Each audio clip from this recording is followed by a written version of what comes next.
Hello everyone. This is the video of Business Studies Class 12, Part A, namely the Principles and the Functions of Management, Unit 1, namely the Nature and the Significance of Management. And in my previous two videos, I have discussed the first chapter, the namely management, its concepts, its objectives and the importance. And in today's video, I'll discuss the second chapter of the unit, namely nature of the management, or we can say it as management as science, its art and profession. So, are you all ready to study the nature of management? Yes, great. So, let's begin. I hope you all remember we studied in the last video that management is intangible. It means it can only be felt. See, we all are humans and we have the different nature. We have our individual speciality. We have our individual name so that we can be recognized. But management is not a human being. But then also we are studying its nature. Don't you think is there any connection between this? Yes, it has a connection because management is a task which is performed by humans. So we all know various kinds of nature a human has. Now, today we'll study something interesting, that is the nature of the management. So, before moving forward, you all tell me, do you know what exactly the nature means? And what role does it play in the context of management? No, it's okay, not a problem. I'm here to solve your query and make you understand the meaning of the word nature and its context related to management.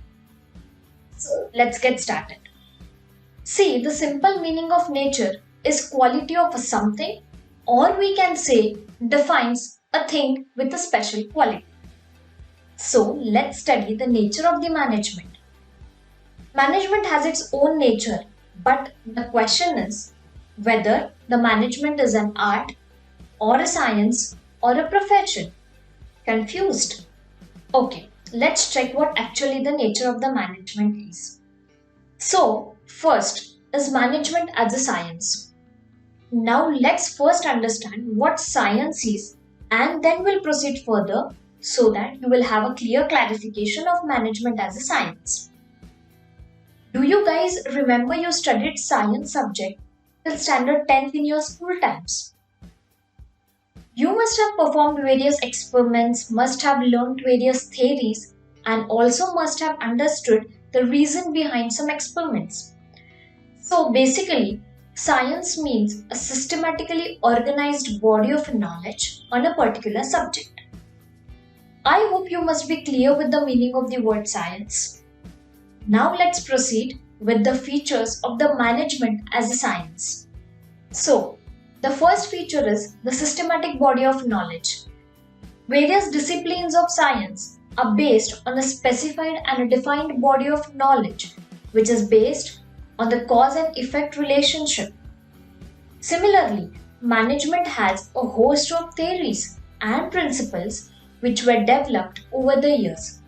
In addition, similar to other principles, management has its own unique vocabulary. Second is the theories based on experiment, or we can say theories based on experimentation. The principles and the theories of the science are developed with the continuous observation and experimentation over the years.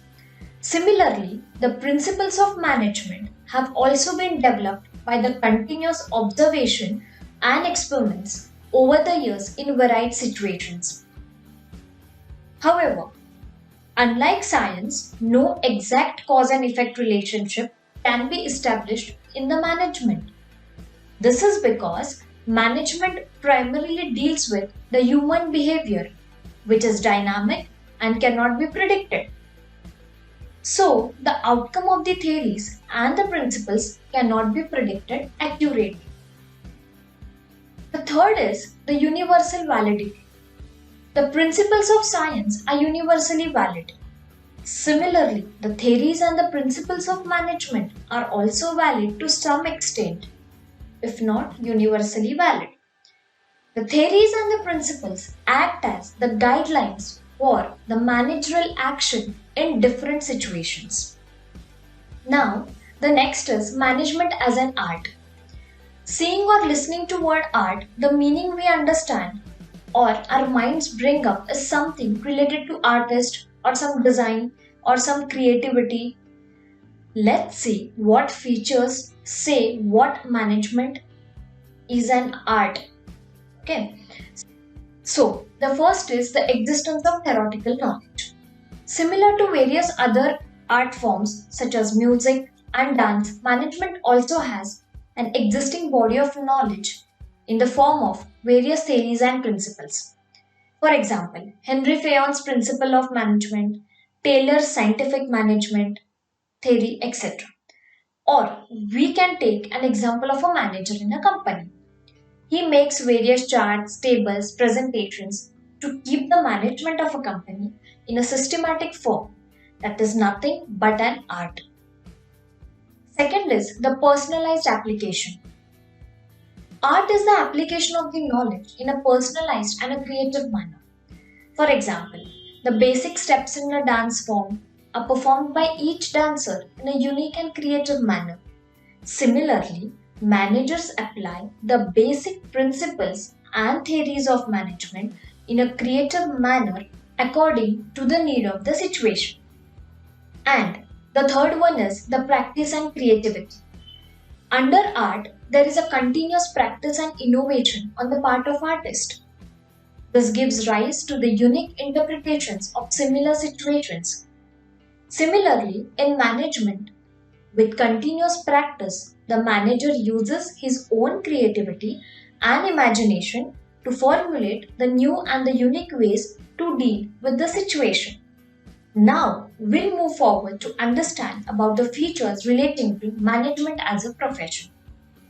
See, whenever you apply for a job or whenever you apply for any position in the company, the qualification, its requirements have been mentioned, right?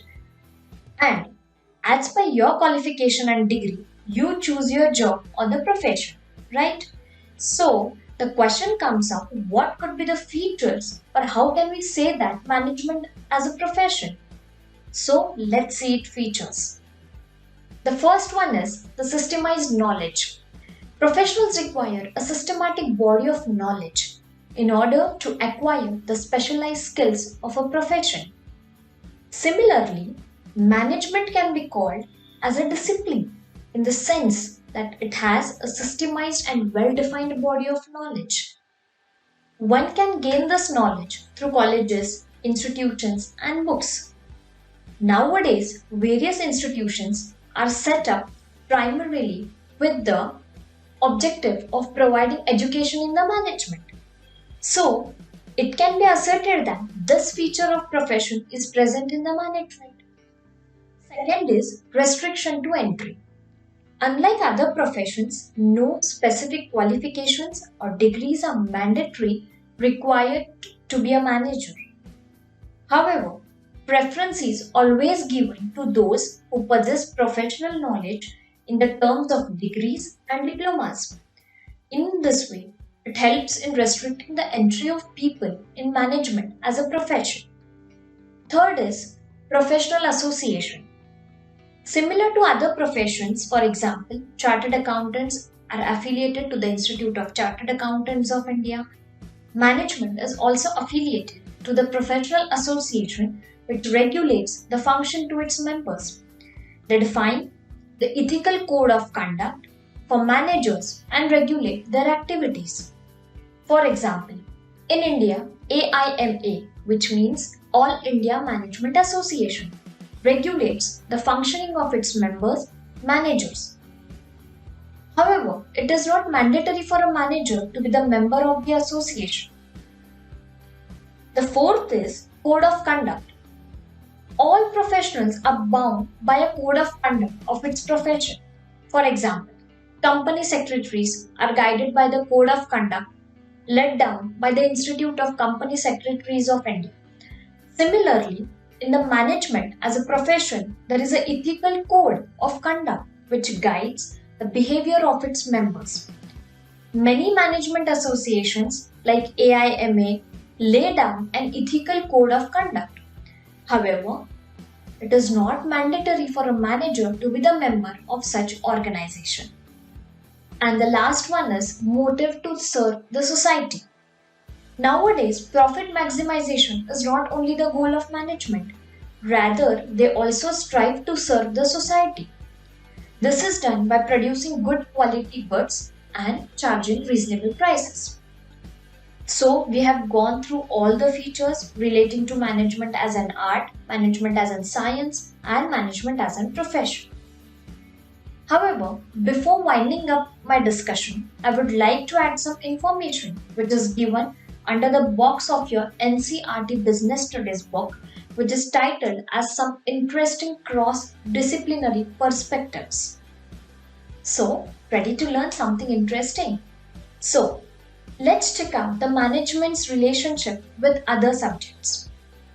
Let's begin with the management's relationship with anthropology. See, basically, anthropology is the study of societies which helps us to learn about the human beings and their activities. Now, if we connect it with the management, then we can understand that while managing the things, we need to consider all the important elements. That is, the culture, the environment, the employees working with the organization, etc. So, we can say that there is a connection of management with the anthropology. The next comes as economics. See, whenever you go to the word economics, it's related with something like we can call it as resources or the market situations or how does the market conditions is improving. So, the economic has a connection with the management. Let's say how. See, economics is related or we can say with the help of resources where we understand the market situation which helps the manager of the company to plan about the strategies and execute it accordingly. The third is the philosophy. See, we have gone through the nature of management. Philosophy has a connection with the nature of management, and also philosophy is related to the ethics of organization. You remember we studied just before some time the code of conduct. This is what your connection is, and we know how to maintain the ethics of the organization. Basically, to maintain the ethics of the organization is the basic thing of the employee as well as the organization. The fourth is the political science. Political science is the study of the behavior of individuals and groups within the political environment.